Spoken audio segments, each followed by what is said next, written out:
નમસ્કાર મિત્રો, પુષ્પદત્ત ચેનલની અંદર આપનું હાર્દિક સ્વાગત છે। હું છું કેવિન દવે। ની આસપાસ બનતી સામાજિક તેમજ ધાર્મિક ઘટનાઓને નિહાળવા માટે અમારી પુષ્પદત્ત ચેનલને લાઇક કરો, શેર કરો અને સબસ્ક્રાઇબ કરો।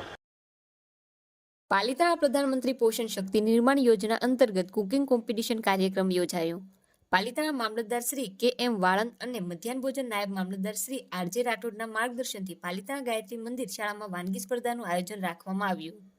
જેમાં મધ્યાહન ભોજન રસોઈયાએ વિવિધ પ્રકારની મેનુ મુજબની વાનગીઓ બતાવી સ્પર્ધામાં ભાગ લીધેલ, જેના નિર્ણાયક તરીકે સીડીપીઓ સુપરવાઇઝર વૃંદાબેન તેમજ જસવંતીબેન સાથે વાલીઓ જોડાયેલા। જેમાં પ્રથમ ક્રમાંકે પાલિતાણા મેયર દક્ષાબેન બી, જેમાં બીજા ક્રમે ભીલવાસ શાળાના પરબિયા હેતલબેન આર અને ત્રીજા ક્રમે માલપરા શાળાના પડાયા ચંદ્રકાબેન એમ વિજેતા ઘોષિત કરવામાં આવ્યા। આ કાર્યક્રમમાં MDM supervisor Jigneshaben Dave, operator Munabhai, Gayatri મંદિરના શાળાનો સ્ટાફ ખાસ હાજર રહેલ। સ્પર્ધામાં ભાગ લેનાર તમામને પ્રમાણપત્ર એનાયત કરવામાં આવ્યા। રેખાબેન વાઘેલા, આપણી વાનગીઓમાં આપણને જે ફોકસ કર્યું છે એ બાજરી ઉપર કર્યું છે અને એનામાંથી જ વાનગી બનાવવાની કીધી। તો રેખાબેન અહીંયા શિક્ષિકા છે અને એ આપણને બાજરીનું શું મહત્વ છે આપણા જીવનમાં એના વિશે થોડુંક માર્ગદર્શન આપશે।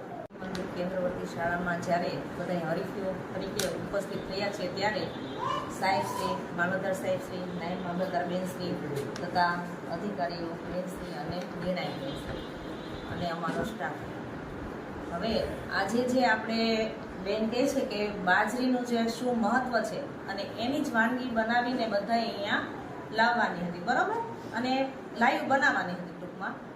એટલે હવે પહેલાંનું કલ્ચર એવું છે, અત્યારનું છે કે વધારે બધાને ઘઉં ખાવાની, એની વાનગી બનાવીને ખાવી, કે અત્યારે પંજાબી ચાઇનીઝ ઉપર વહી ગયું છે। ખરેખર જે હવે પછીનું જે આવશે સમય જે આવશે ત્યારે એ લોકોને સમજાશે કે બાજરીનું શું મહત્વ છે, કારણ કે બાજરી છે ને અત્યારે બધાનો વેટ એટલો બધો વધે છે અને એ ઘઉંના કારણે વધે છે। બધા જાણીએ છીએ કે ઘઉંમાં વધારે પડતી એમાં ચરબી હોય છે, એટલે આપણે બાજરી છે એ પચવામાં હલકી છે।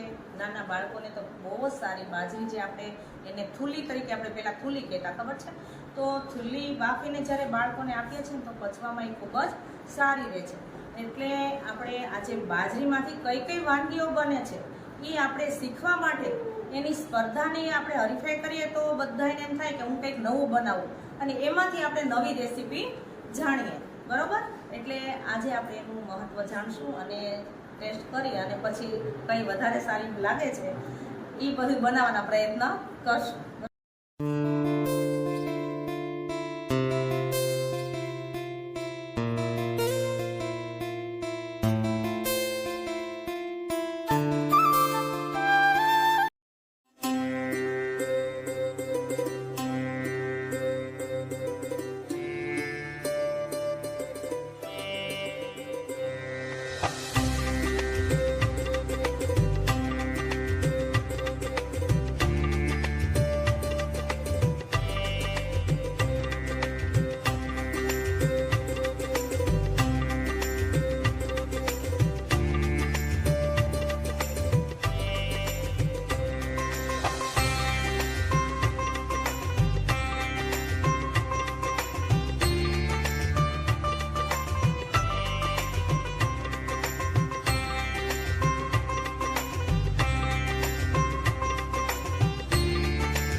સારી વસ્તુ. નંબર છે ને કોમન વસ્તુ છે. તમે નંબરનું એવું જોવો કે હું તો આવતી જ નથી નંબરમાં, તો મારે શું કામ રહેવું? ઈ વસ્તુ ખોટી છે. તમે બધા કહો છો ની સારી વસ્તુ છે. આમાંથી તમને શીખવા મળે.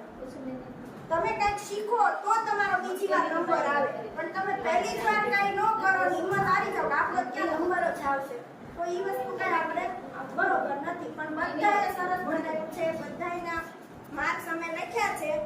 હવે આપણે બેનને કહેશું કે પહેલો, બીજો ને ત્રીજો નંબર એનાઉન્સ કરે. બાકી બધાની રેસીપી સારી છે. કોઈને માર્ક ન મળે તો એવું મન નીચું નહીં કરતા કે અમને આપણે આવતી વખતે એવી બેસ્ટ મહેનત કરવાની, આગલા વાળાને એમ જ આપણે કેમ ન આવે, આપણે એવી રીતે જોવાનું. બરોબર? તો હું મેડમને કહું છું કે નંબર એનાઉન્સ કરે. હવે નિર્ણય થઈ ગયો છે. નિર્ણાયકોએ નિર્ણય આપી દીધો છે. આપણે ત્રીજા નંબરથી શરૂ કરશું. ત્રીજા નંબર ઉપર આવે છે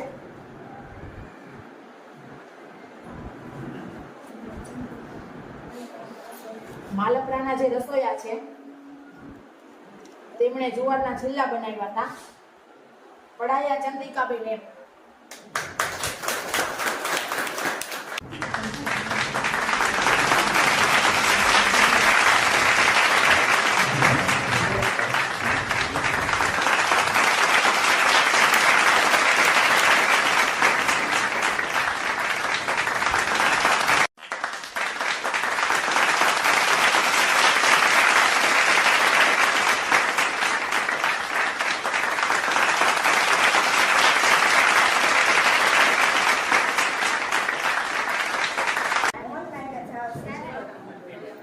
હવે પ્રથમ વિજેતા છે, તો પ્રથમ વિજેતા છે મેયર દક્ષાબેન બી.